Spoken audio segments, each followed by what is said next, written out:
Pílulas de Vendas, com Diogo Garcia, no EmpreendaCast.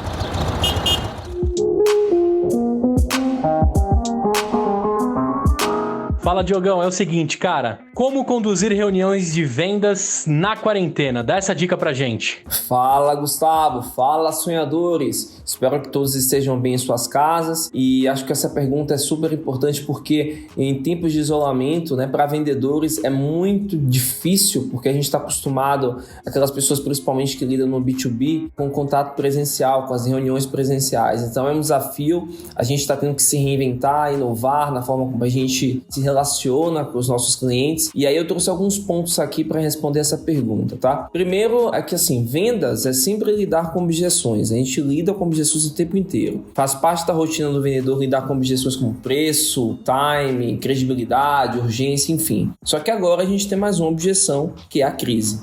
É uma objeção que não é tão fácil de contornar. Aliás, não é nada fácil contornar. E antes de você abordar o cliente, é importante saber que o cliente também pode estar numa situação de vulnerabilidade e o recomendado é que você não evite falar sobre o tema, sobre a crise, se o cliente trouxer isso, principalmente no início de uma reunião. Mas é importante você ter preparado um repertório, para lidar, para falar sobre o assunto crise. E não deixar que isso tome boa parte da reunião, até porque o cliente tem um tempo, ali para te atender, você também tem os seus compromissos de agenda. É importante humanizar essa relação, é importante mostrar para ele que você também está passando por dificuldades, que o mercado está passando por dificuldades, que outras empresas, sem citar nomes obviamente, porque isso faz com que ele entenda que também não é apenas o mercado, o segmento dele que está passando por esse momento de crise. E aí, em se falando de preparação, o formato da reunião virtual é muito diferente da reunião presencial. Então você tem que atentar aí para esses elementos que venham facilitar a comunicação, Na reunião presencial você tem um olho a olho, você tem um contato humano, você toma um café, enfim. No virtual a gente tem que adaptar tudo isso. Então existem várias ferramentas de videoconferência, você pode escolher a que você tem mais afinidade, mas obviamente é importante entender do cliente também qual a ferramenta que ele prefere e testar essa ferramenta antes da reunião, ver quais são as funcionalidades, porque, por exemplo, na venda de serviços é super importante que você possa compartilhar alguma apresentação ou um vídeo para reforçar o seu discurso, para que não fique apenas a conversa. Então, já que você não tem um contato ali tete a tete, você pode utilizar outros elementos visuais para facilitar a comunicação com o seu cliente. E é bom também você organizar a tua mesa, o espaço onde você vai fazer a videoconferência, se não tem ruído, todo mundo está em casa com seus familiares, alguns, então é bom você também alinhar com a tua família o horário que você vai atender os clientes, enfim, para evitar interrupções. Então é importante você criar ali um ambiente que seja mais tranquilo para que você possa conduzir a reunião. E como eu já disse nas pílulas anteriores, qualquer reunião, encontro, contato com o cliente, você deve fazer um alinhamento prévio de como vai ser conduzida a reunião, qual que é a pauta, quem solicitou a reunião, por que solicitou a reunião. Se forem mais de 2 pessoas da sua empresa,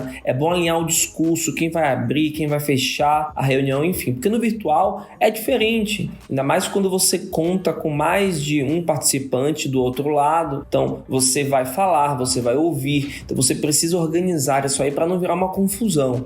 Imagina que seu cliente também participa de vários calls seguidos e a sua mensagem ali tem que ser mais objetiva, tem que ser mais clara, E evitar perguntas muito vagas ali, como qual é a sua dor, enfim, o que tira o seu sono nesse momento. Então tem que ter mais objetividade, tem que se estudar o cliente antes de fazer uma abordagem. É como se fosse uma reunião presencial. Você vai adaptar ali o formato, porque obviamente você não vai ter o contato tete a tete, mas a preparação, boas perguntas, alinhar com o time que vai participar da reunião, o que se espera desse contato, como próximos passos, é fundamental para que você tenha uma reunião de sucesso. Outro ponto que eu tenho observado em minhas reuniões virtuais, que não são poucas, é a questão do tempo, Lembre-se que a gente pode perder muito tempo com alguém que está tentando se conectar, às vezes a chamada cai, o filho de um dos participantes entra na videoconferência, é normal, as pessoas estão em casa e a gente tem que estar preparado para lidar com esses imprevistos. E caso você entenda que não foi suficiente, que você não teve tempo suficiente, não apenas para ouvir o cliente, como também para trazer os pontos, as soluções que possam ajudá-lo, você pode pedir para ele um novo call, uma nova vídeo, enfim. Então, Então, é super importante atentar para a questão do tempo, não tentar também atropelar, não tentar ser muito direto no sentido de querer trazer uma solução. E caso você não consiga finalizar o teu pitch e ouvir todos os pontos, é totalmente legítimo pedir aí uma segunda reunião, um segundo momento. Bem, aí você já se organizou com relação ao formato, ao conteúdo, às perguntas, enfim. A reunião começa, né? Vocês discutem, enfim, e aí tá chegando já ao final. Normalmente reuniões executivas e reuniões virtuais duram 1 hora, depende também do teu público, do teu segmento. Mas uma coisa que é importante também é a questão do fechamento. Então, sempre dá uma olhada no relógio e certifique-se que você terá 10 ou 15 minutos para as considerações finais e os próximos passos, caso eles existam, claro. E deixe claro para o cliente como é que você vai seguir. Uma coisa que eu faço sempre, eu mando um e-mail depois para registrar de forma muito objetiva, cuidado com materiais longos,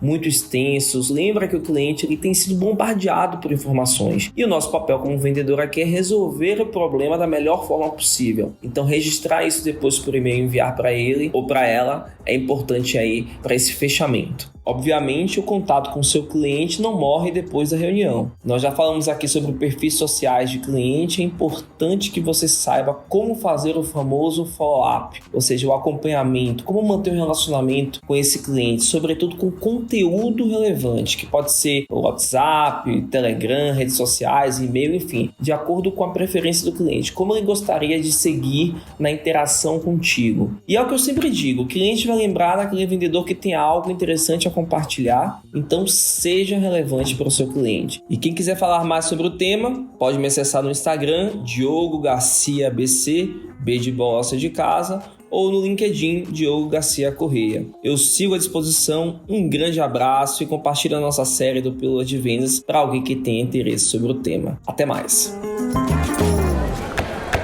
Vendido!